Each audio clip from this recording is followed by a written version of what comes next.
Good. Okay, well, thank you for having me. And just to give you a little bit of information, my name's Helene Mansheim. I'm the Visitor Center Manager at Beth Shalom in Elkins Park. Beth Shalom became a National Historic Landmark in 2007. In 2009, we opened the Visitor Center. And I started working there as a docent, volunteer docent in 2010. And in 2011, I took over the Visitor Center. And so I've been there, and I'm also a congregant. So I'd like to get started, and I'm calling this Beth Shalom, an American synagogue, and I'm going to explain why I'm calling it that. So Beth Shalom was founded in 1919, and it was post-World War I, so we named ourselves Beth Shalom, House of Peace. And we hired Rabbi Mortimer J. Cohen, fresh out of rabbinical school from the Jewish Theological Seminary in New York. And for those of you that are wondering, we are a conservative synagogue, and we're a member of United Synagogue of Conservative Judaism. I've included this photo because it answers three of the questions we get, which is, what did the old Beth Shalom look like? Is it still there, and what is it now? Beth Shalom is the building is a very traditional architecture, and it's currently beloved St. John Evangelical. So fast forward to World War II, Beth Shalom moves to Elkins Park. We're 10-15 minutes right down the road from where we started. And like many congregations, we moved after World War II. We're not the only congregation that left Philadelphia in that time frame. And there were three of us on Broad Street in Philly, and we all moved right up to Elkins Park. So we built a multi-purpose building, which is what you see in the picture. That is our school building. We finished it in 1952. And in 1953, it's time to build a synagogue building. At this point, we've moved the school part-time up to this new building. We still have the main synagogue down on Broad Street. So Rabbi Cohen goes to the dean of the Tyler School of Art, Boris Bly, who was a Rodin-trained sculptor. Tyler School of Art is part of Temple University, and at that time, it was about 2 miles from Beth Shalom. And Cohen goes to Bly, and he's very specific with what he wants. He talks to Bly, and Bly says Frank Lloyd Wright is the guy for the job. Bly knew Frank Lloyd Wright from Florida Southern University. As far as I know, they did not work together, but they did know each other from down there. So on November 16th, 1953, Rabbi Cohen writes to Frank Lloyd Wright. He introduces himself, and he starts to talk about having a hope and a dream in his heart. And he asks for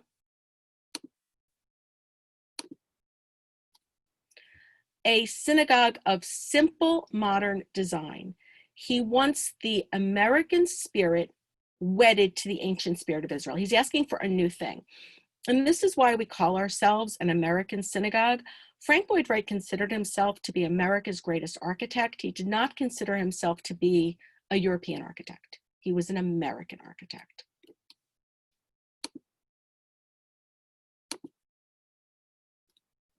So this is the third page of the letter of what he was looking for. And on the third page, he says, I want a synagogue to hold 1,200 to 1,500 people. I want it to cost $500,000. I want the synagogue on the second floor. I want the chapel on the first floor. I want classrooms, meeting rooms, toilets, board directors' rooms, and storerooms. And then he says, I want the building to have no windows to make it soundproof. I want air conditioning. I want the roof to be of colored glass within a rotunda to give light and sense of space. I want the walls acoustically treated plain and sheer. I want the interior promenade walls of glass. And then he draws what he wants it to look like inside.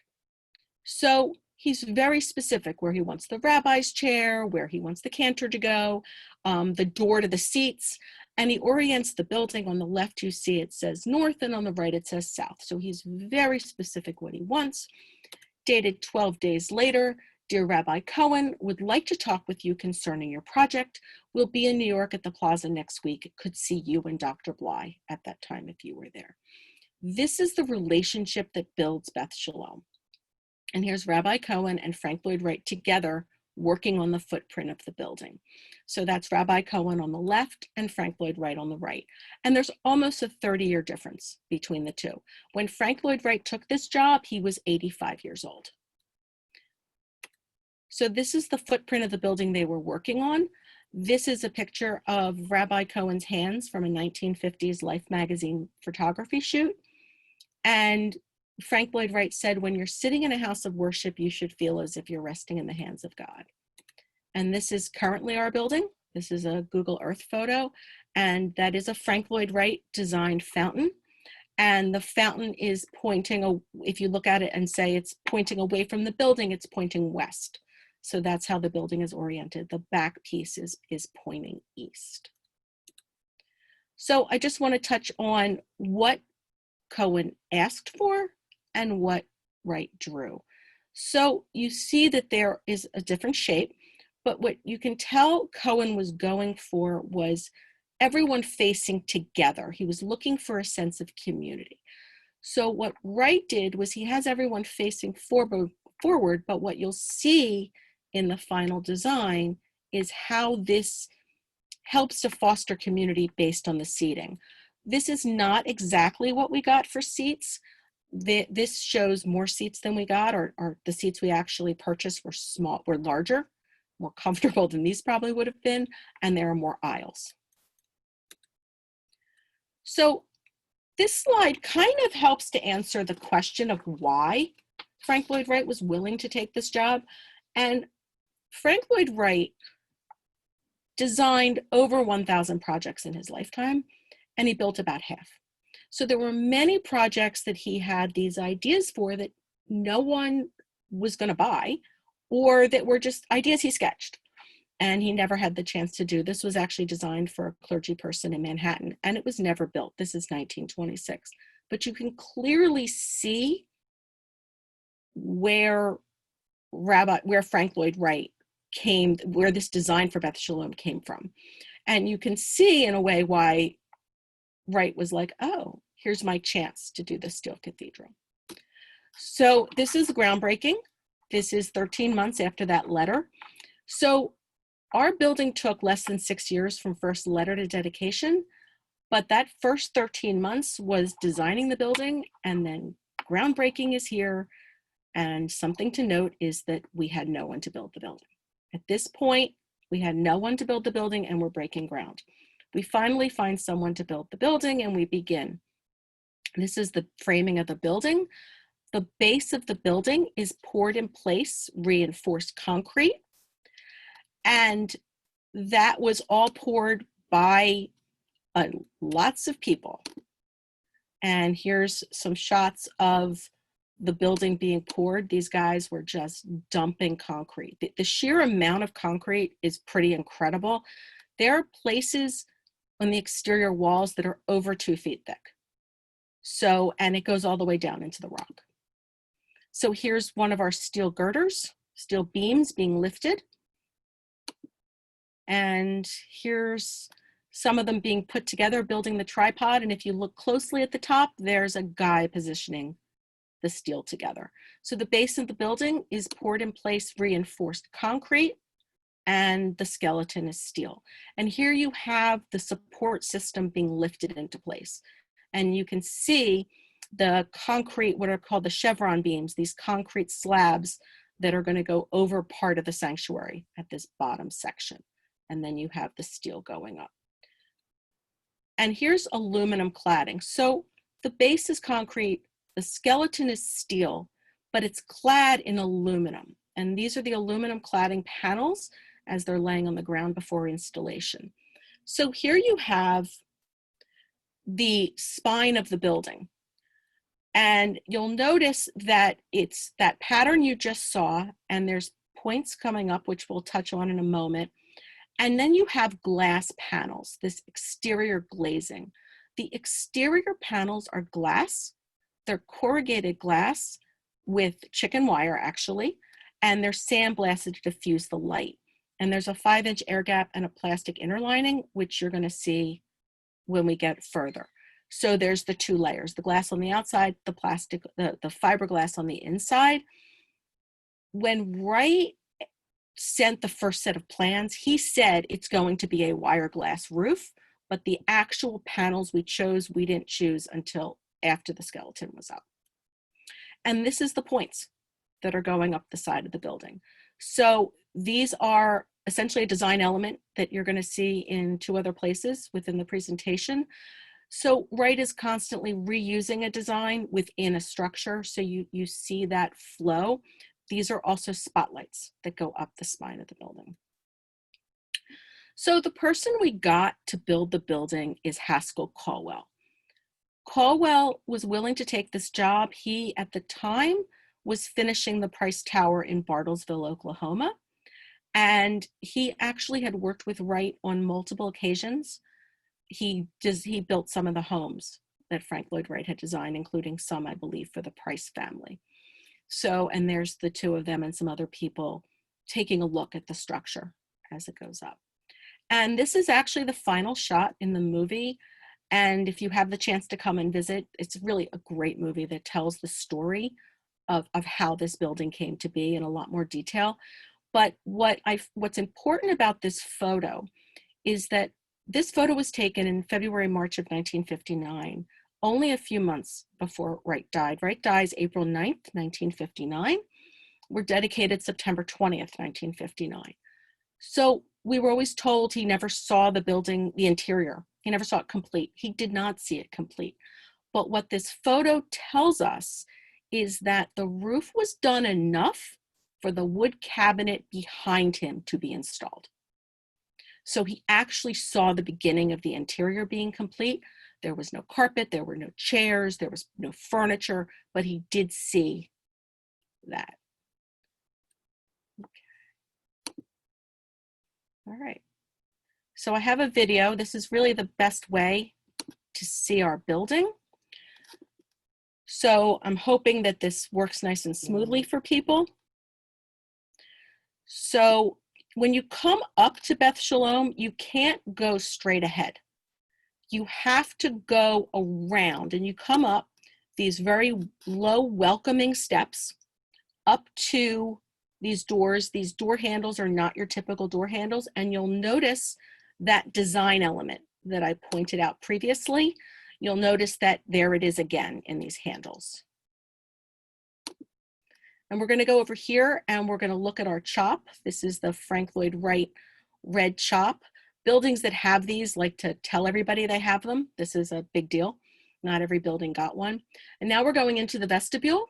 And Frank Lloyd Wright was known for compression release. Come in low, go high. So he brings you into this low space and you look up and you see this cutout and you start to come forward and you see, I apologize, technical glitch. We're just going to come back here a little bit. So you come in low, you go high, you're looking up and it draws you in.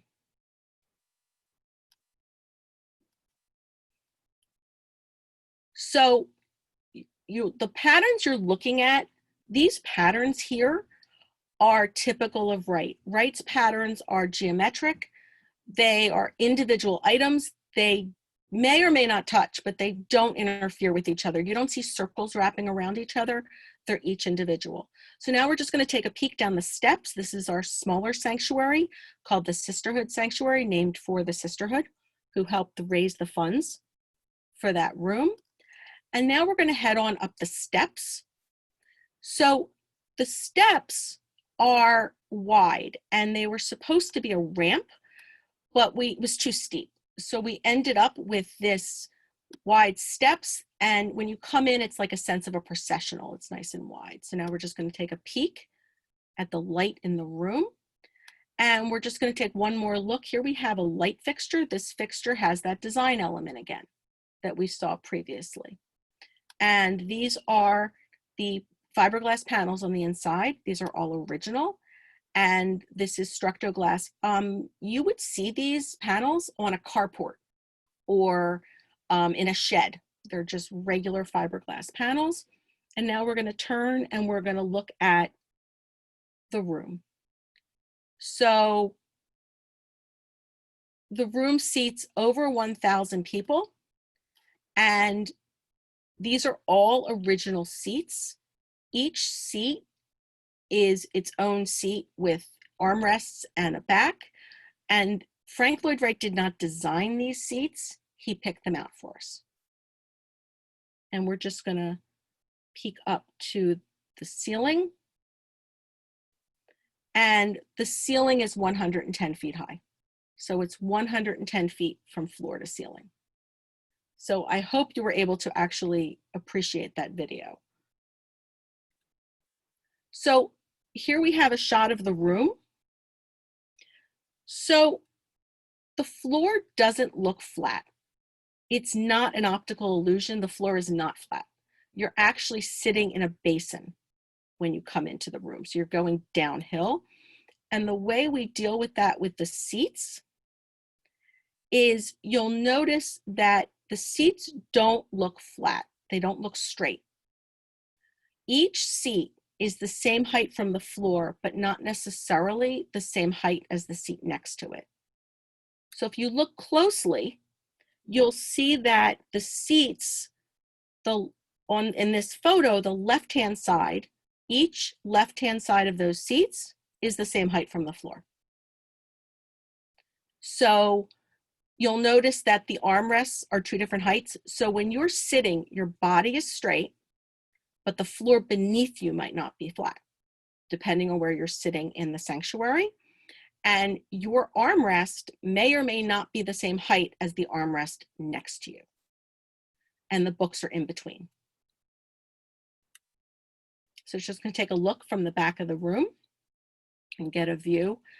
It's a tough room to get a picture of because of its size.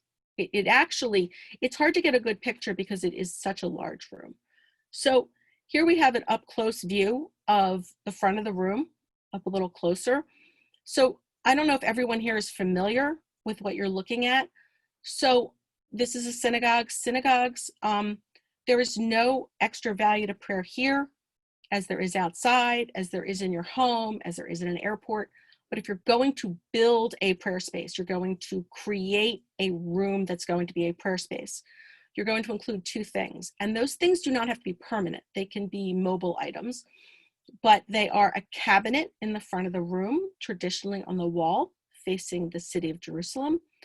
And then above it, every synagogue has what's called a ner tamid, an eternal flame. In the Bible, it tells us there was always a flame burning at the temple in Jerusalem to signify God's presence. And that's the big lit up piece of artwork on top. So those are the two things that would identify this room as being a synagogue. And this next slide on the left is actually that pillar being poured. That is the framing of the pillar, and it's being poured. The pillar, that center pillar, was poured first, and the walls were done around it. So that's the first piece that was poured. And on the right-hand side, we have the cabinet open. The cabinet contains the Torah Scrolls. For those of you who aren't familiar, each of those are the same.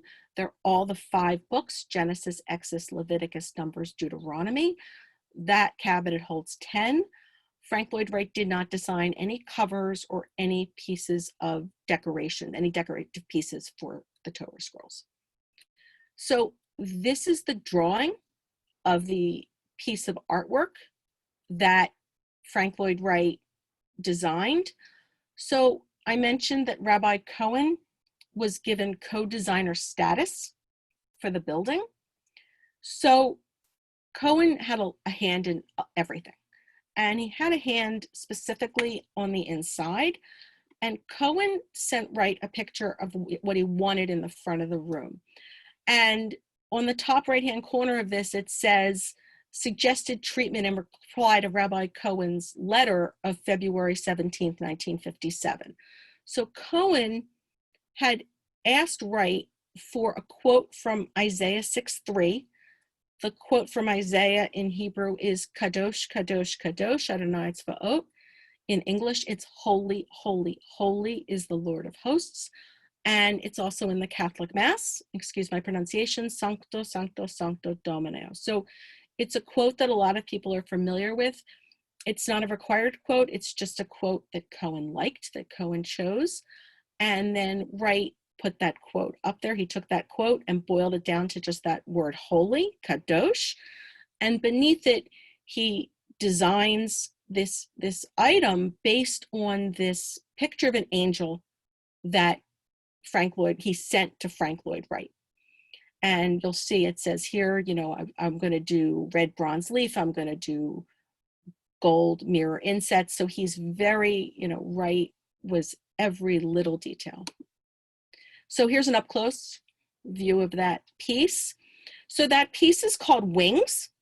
So you may see the face of a bird, and as if you look at it as it is a face of a bird, you have this big red beak, 2 eyes and 2 ear slits. So if you look at it that way and you look at the number of things, there are 5 red lights, could be the 5 books. You have 5 feathers on each side, could be the 10 commandments. You have 6 tail feathers across the bottom on each side, could be the 12 tribes of Israel. And you can actually see that piece from the street anytime, day or night, just looking at the building. Driving by, turn your head, stand on the front lawn. You can clearly see that piece. So this is up close to the word kadosh. The word kadosh in that quote is 3 times, kadosh, kadosh, kadosh, and Wright put it up there 3 times. So you've got the gold, you've got an outline of silver, and an outline of black. So when you look at it, it looks 3D. It is 3D. It's not a shadow. It's actually 3 pieces. It's our chandelier. It's typical Wright colors. This is designed by Wright. This was designed in January of 1957.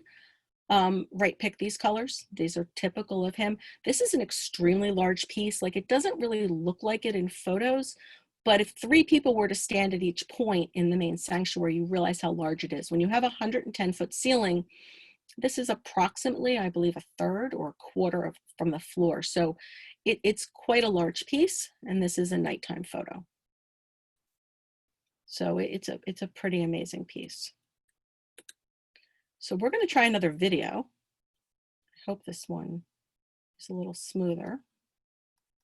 So Wright designed all of our furniture, and the furniture fits typical of Wright. Each item was designed for our space, and everything fits just so.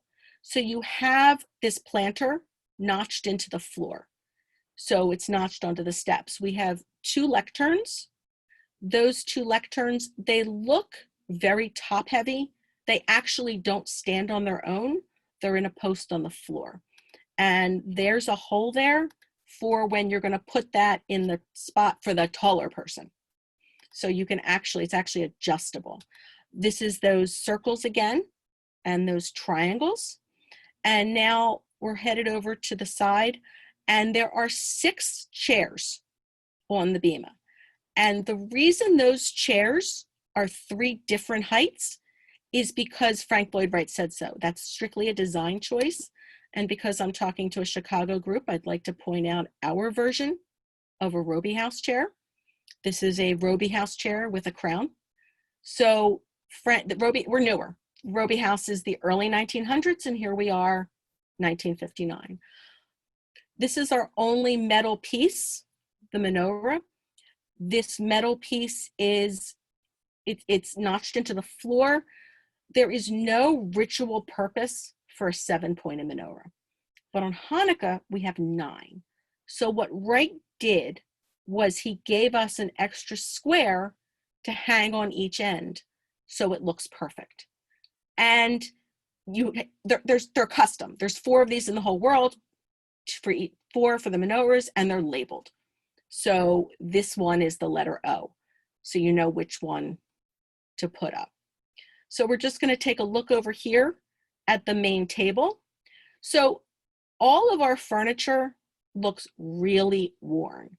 We have been open and in use for 60 years. So our furniture has taken quite a beating. This is our arc pattern. This goes all the way around the arc, the triangles and the circles. This is the pattern that's officially identified with our building. Like it would say Beth Shalom arc pattern. This is our logo Beit Shalom, Beth Shalom in Hebrew, House of Peace. It's a collaboration between Frank Lloyd Wright and Rabbi Cohen. So I'm just going to pan around the room and give you an idea how it looks from the bima. It is quite a sight when this room is full. I mean, you can see people. This is not a room where you see heads and profiles. When you are sitting in your seat and you turn, you see people. When someone is on the pulpit and they look out, they see people. And we are embarking this year on a project to actually redo the furniture. We are in the process of repairing and replacing. So we're not coming up with our own ideas. We're taking plans, and things that cannot be repaired will be replaced with the original plans. This is what happens when you use a building for 60 years that is essentially being exposed to the sun. The roof has no UV protection. So you are essentially sitting outside. So this last shot is from the lowest point in the main sanctuary, and you can just get a feel looking up. And this is our final slide. This is a nighttime photo, and if you look, you'll notice that you can actually see the artwork right through the doors. So that's it. Any questions? Yeah, we have a lot of questions. That was really, really interesting. It's a cool building. It's a really cool building. Definitely a cool building. So you said the sanctuary seats between 1,200 and 1,500? No, he asked for 1,200 to 1,500. Okay. We have just over 1,000. So the building is actually smaller than we wanted, and the seats are pretty big. Like, you know, when you look at that drawing where he manages to squeeze in something like 1,210 seats or something, they're little tiny seats. These seats are big, so they're quite comfortable. So we didn't get the size building we wanted. It's just over 1,000. So they're comfortable. Have the seats ever been recovered? Because some have been recovered. They are kind of a vinyl material, and we periodically go around, but vinyl is, this Naugahyde type product is extremely strong. So as long as they don't split, they hold up. Like, you have to keep an eye on the seams. But for the most part, almost all the seats are original. Some have been recovered. So when you're sitting in those seats, your seat is level, but the floor the floor under your feet might be a little, 1 foot maybe higher than the other. Is that, do people find that uncomfortable? Some do. Some people actually do. And certain parts are worse than others. There's one section in the smaller sanctuary that I tried sitting at, and I found it difficult to stand there because it's a really steep slant. And there are people that are just, they're a little off kilter when they walk in because the floor is not flat. And what was the reasoning for not making a flat floor? I know that a lot of, like Taliesin has a lot of inclines and declines, and is that why the sanctuary is built that way? Just a matter of liking that kind of design, or for a specific reason? It means that you are seeing people. So when you're sitting in your seat, no one's head is level with you. You are looking, you have a straight line, there are no obstructed views. So the flattest row is the actual back of the sanctuary. Everything else is somewhat on a slant. And what that does is it means that when you turn and the room slopes down into this basin and you turn, you're seeing people. So when you're on the pulpit and you look straight back, you're not kind of looking around to see someone. It's a straight line of sight. It's really for visibility, not for eyesight, for being able to see forward. So it's the old time stadium seating, pretty much. Yep. Are there weren't too many symbols of actual Judaism throughout the little tour that you gave us. We saw the Ark, we saw Kadosh, we saw the really cool menorah that you can use for every day and for Hanukkah. But were there any, you said some of those symbols might represent the 12 tribes, the 10 commandments, right. But there were no specific Jewish. There are ceiling lights, and you briefly saw that when you were coming in. They're all over the place, but the lowest ones happen to be right in the vestibule, and they are triangular metal lights, and the center light is also a triangle, and that's glass, and then there's 3 additional cutouts, and those create the image, the outline of a Star of David. So there are Stars of David lights under the awning and in the ceilings of the reception rooms and the ceiling of the Sisterhood Sanctuary and under the beams in the sanctuary. So those lights are throughout. But Wright, Cohen actually wrote to Wright and said, the Jewish star is not a traditional Jewish symbol. So it's not a Jewish room like you would expect. Like you go into a synagogue and you might see the Star of David on the carpet, the chairs, the floors, the light fixtures. And it's just not like that. How big is your congregation right now? We're in the 500 range. That's roughly. Families? Yes, that's families. And is it multi-generational? So are there people who are members who were members when the building was built? There are people who were members when we were at the old location. We have congregants now who were bar mitzvah and confirmed at the old location and remember this building being built. So, and members of the family that founded the congregation are still members of the congregation. Was there a board or a committee that the rabbi had to work with before he went to Frank Lloyd Wright, or was this solely between the rabbi and Frank? So Cohen went to the board and talked about what it was he was looking for, and the board approved this budget of about $500,000, which was the initial, like, could you kind of build me a building for $500,000?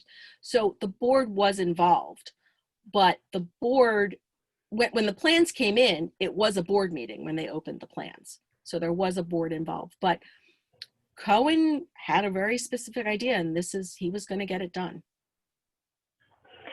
Was it common for Frank Lloyd Wright to give co-designer status to a client? No, as a matter of fact, this is, to our knowledge, the only time he ever did. And he was, you didn't hire Frank Lloyd Wright to design a house for you if you didn't want a Frank Lloyd Wright designed house. It was his way, and that was it. So this was a highly unusual, relationship between these two. And that the question goes on to ask, was he generous to the rabbi in hearing his suggestions, or grudgingly so? Because he was a tough fellow, Frank Lloyd Wright. He was. The letters are really, they show a real relationship in making these choices. I mean, Cohen writes to Wright initially. He says what he wants. He talks about his philosophy, and he says something like, lest you hear this from the layman, I'm going to tell you what it is that we need. And then before the first set of plans are even complete, Cohen writes to him again and says, I need a cabinet in the front of the room, and I needed to do this, and I need that. And so you can definitely see that relationship all over the place in terms of what they did. What was the final price of the building? Because the rabbi said for $500,000, which was a lot of money back then. Oh, yes. Yes, it was. So as a matter of fact, roughly 500,000 is about 1.2 million now, just to give you an idea. So from what my understanding is that the building was, it went out to bid for $750,000 and no one would bid, and we had no builder. Caldwell said, I will do it, and I will do it for $875,000. Caldwell quoted the building. He did not quote the carpet, the chairs, the furniture, the light fixtures, the flooring. The final cost was approximately $1.4 million. So you give tours of the building when the synagogue allows you to. Right. As we discussed in our previous conversations, and the air conditioner is turned on at the proper time of day. It's the roof is glass, so the building gets very hot in the summer. So it's an issue as to where you're going to put your resources. And right now, summer's usually slow in Philadelphia. Tourism, Philadelphia empties out in the summer, like many cities. So it's just usually a slower time. So this July and August, of course, are going to be even more unusual. So do the tours help support finances of the congregation, or is it really more like membership as it would be in any other congregation? It's really just like it is in any other congregation. The purpose of the tours is to tell the story and to get people to know we're there. That's really the purpose. It's to tell the story and to open it up. I mean, when we were dedicated, we were in Time magazine in the spring of '59, and then we kind of disappeared off the radar because 31 days after us, the Guggenheim was dedicated, and we kind of fell into the background. And it was partially our fault because we never said, come to the Frank Lloyd Wright Synagogue for Shabbat dinner. We always just treated it as our building, and we're a congregation first. So now, starting in '07, when we became a National Historic Landmark, we've really tried to get our name out there and get people to know we're there. Someone wants to know if the roof ever leaks, because it is. Yes, as a matter of fact, the roof leaks, like any good Frank Lloyd Wright structure. Our leaking is caused by multiple factors. One is you have to remember that Frank Lloyd Wright only had products that existed in 1959. So what you have right now is you have the glass on the outside, you have the fiberglass structo glass on the inside, you have a rubber gasket, that was the initial material, and that has petrified. Rubber does not disintegrate. So you have that, and then you have this drainage system that was put in 1960. When the building first went up, it really was bad. It leaked really badly. And Taliesin West sent back a team, and late 1960, early 61, they put in a drainage system. So now what we have is a drainage system with a 110-foot ceiling that we can't keep clean and keep it from leaking.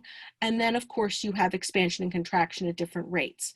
So when you're in there and you have one of those cool nights, and then the sun starts to come up, it comes around the southern side of the building and it just starts to warm. So you hear the movement of this expansion and contraction. So we have multiple factors. We are currently working towards finalizing plans to start to raise money to work on the roof. So within 3 to 5 years, we're hoping to start to raise money to refurbish the roof. How many bar and bat mitzvahs do you have a year? It really varies. I actually have one coming up, so we were trying to figure out how many we have this year, and I think it's 12, but I'm not positive. But we were sitting there with some other people going, how many do we have this year, starting in September? Does the building get rented out, like for any other, do people use it for other things? Yeah, as a matter of fact. Because it is a Frank Lloyd Wright, building. Right. Well, we've rented it out for concerts. We've had, we had a brass band for a concert. We've rented it out for, we do weddings, obviously, for people who are not congregants. We rented it out for a conference, for a design conference.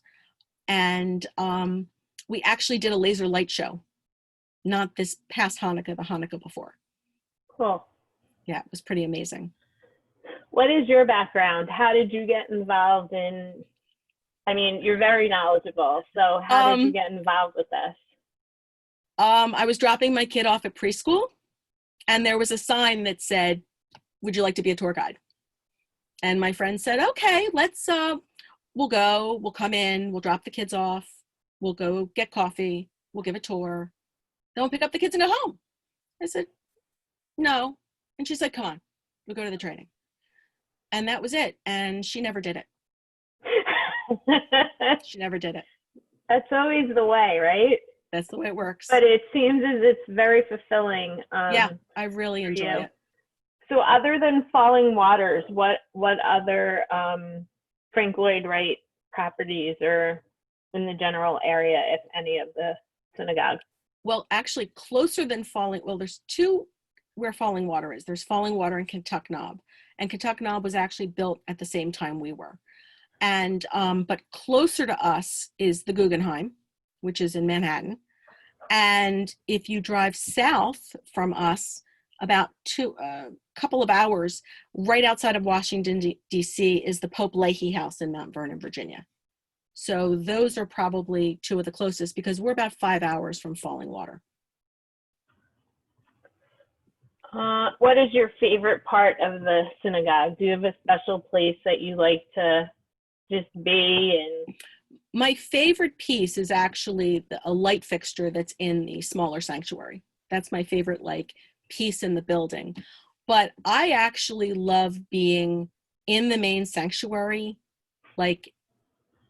It's really a beautiful space, and you can really appreciate the sun and the light. If you're sitting there and it's one of those kind of dreary mornings on Shabbat, and then 11 o'clock the sun comes out and it lights up the room. It's really beautiful.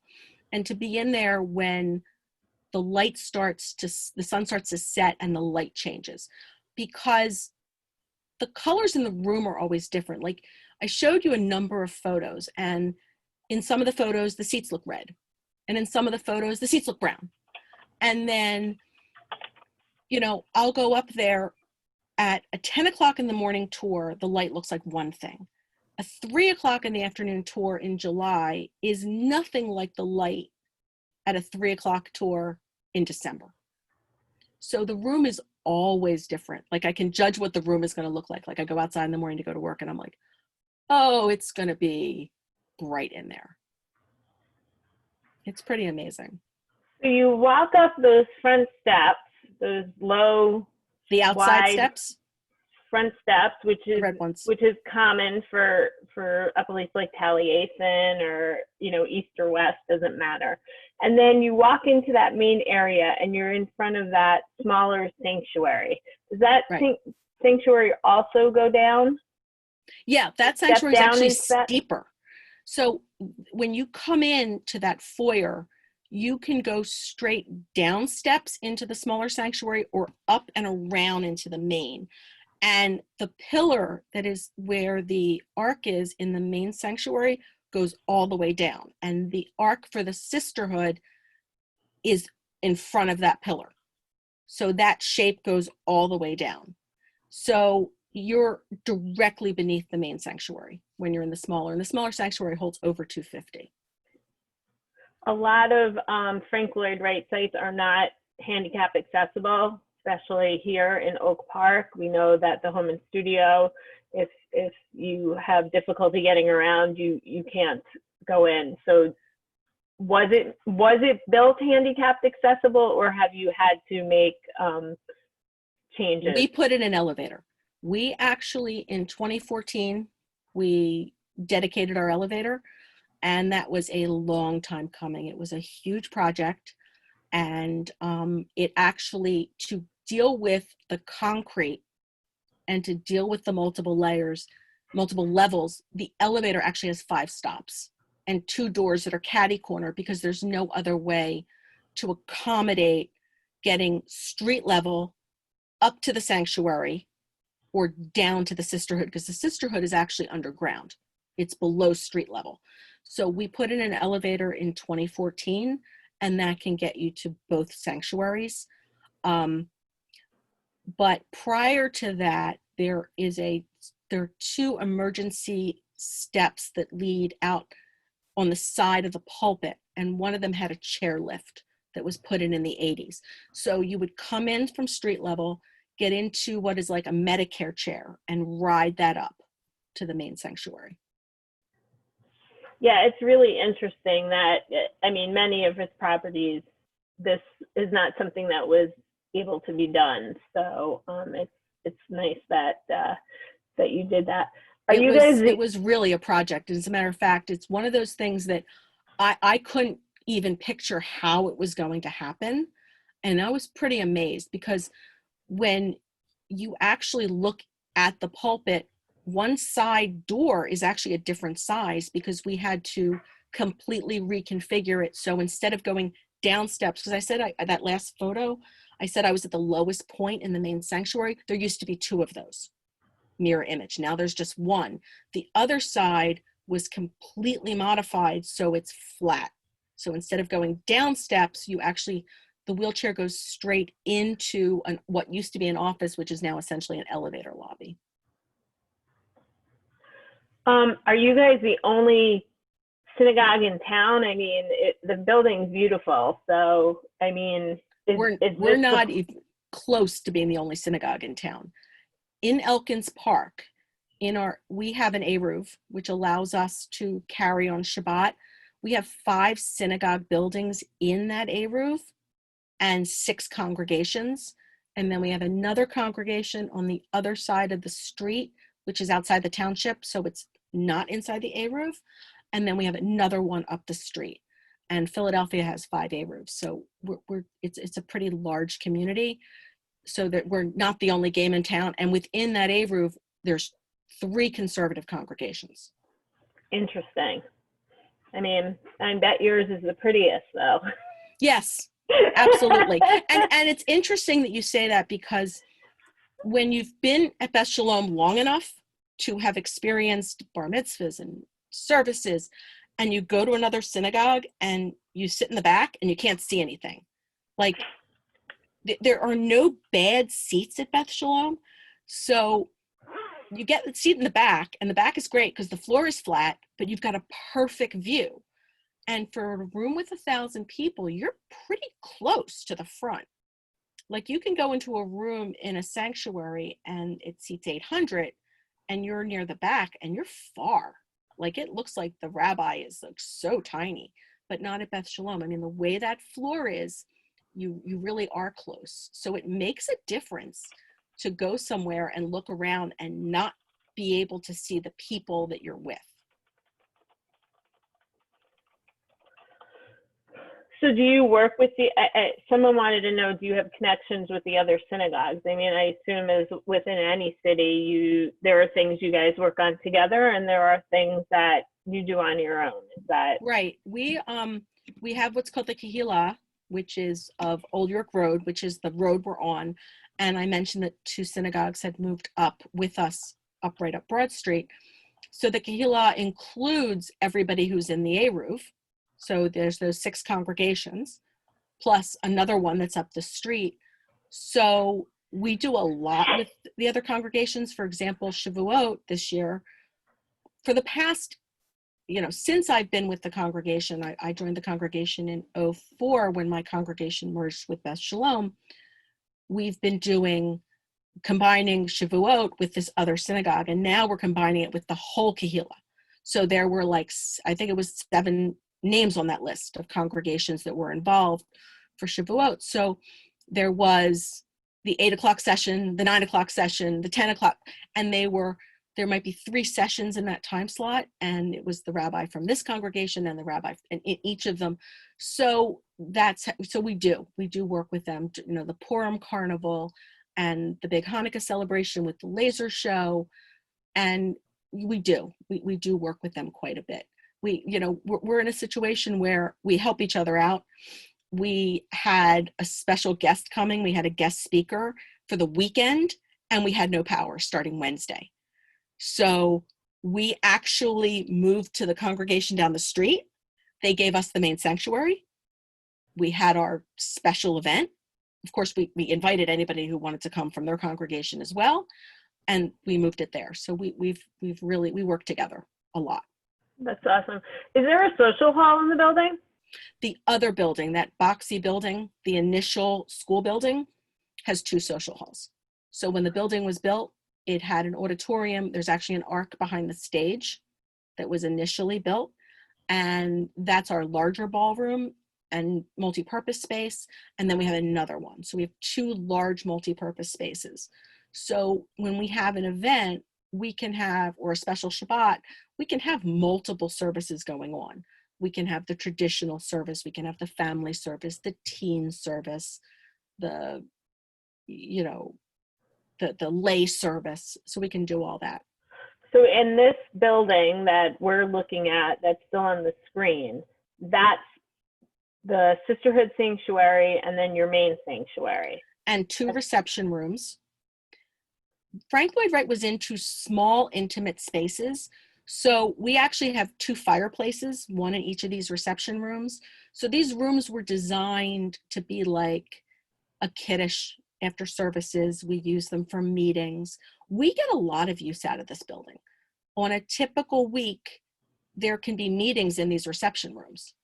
And we do run out of space because we use the other building. We do evening activities, and usually, not right now, but we're a pretty busy congregation, and we have a food pantry.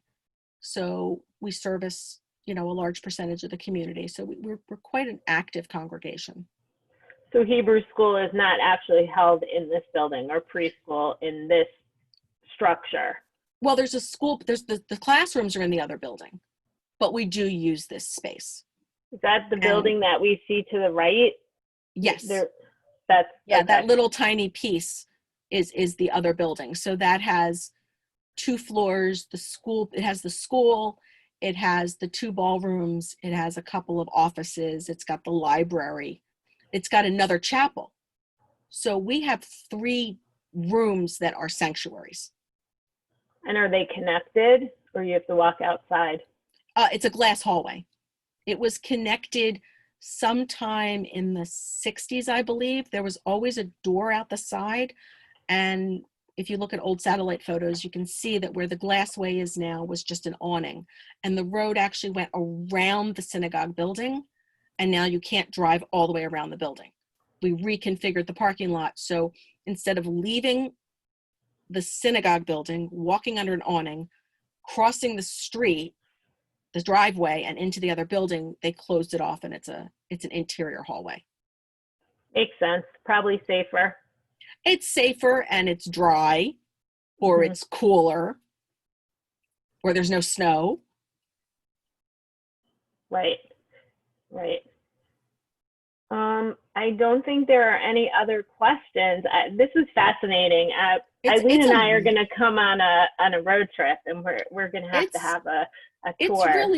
It's an amazing building, and it's very different than many of his other structures. His public buildings are very different than his private spaces, than his homes, which you guys have a lot of. But you look at his public spaces, and they're very different. Like here you see all these triangles, and you look at the Guggenheim, which we were built like right in between, and it's all round and circles, and it's just very different when you look at the different types of spaces he did. Yeah, I think that amazing. I've been to Taliesin West, if you can believe it. I've not been to the one that's, 2.5 hours from where I live, but I've been out to Arizona, and there are lots of similarities between this building and those projects, much different than the homes that he built in Oak Park or Roby House or Well, if you look at the colors, just the colors, and you go to Taliesin West, you clearly see these colors again. If you go to Falling Water, you see these colors. Right.